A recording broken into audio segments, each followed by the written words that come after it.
पूरी बॉलीवुड इंडस्ट्री शाहरुख खान के खिलाफ क्यों? मशहूर बॉलीवुड हिदायतकार ने राज फाश कर दिया। किस हिट फिल्म को फ्लॉप करार दिया गया? बॉलीवुड के नामवर हिदायतकार अनुभव सिन्हा ने इंकशाफ किया है कि फिल्म रावण की रिलीज के मौके पर पूरी फिल्म इंडस्ट्री शाहरुख खान को नाकाम देखना चाहती थी। गुज़िश्ता 22 साल से बतौर हिदायतकार बॉलीवुड से मुंसलिक अनुभव सिन्हा ने एक इंटरव्यू में अपने पूरे फिल्मी कैरियर पर गुफ्तगू की। खास तौर पर शाहरुख खान के साथ बनाई गई अपनी फिल्म रावण का तस्करा किया।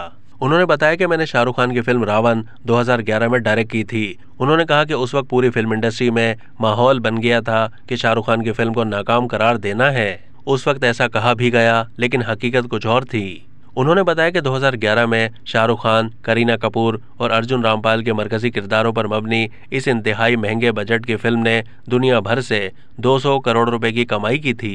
उस वक्त सबने इस फिल्म को नाकाम करार दिया, जबकि हकीकत में वो एक हिट फिल्म थी। उन्होंने फिल्म इंडस्ट्री के शाहरुख खान से मुतालिक रवैये की वजह बताते हुए कहा कि दरअसल वो किंग खान को उस साइज में डील नहीं कर पा रहे थे।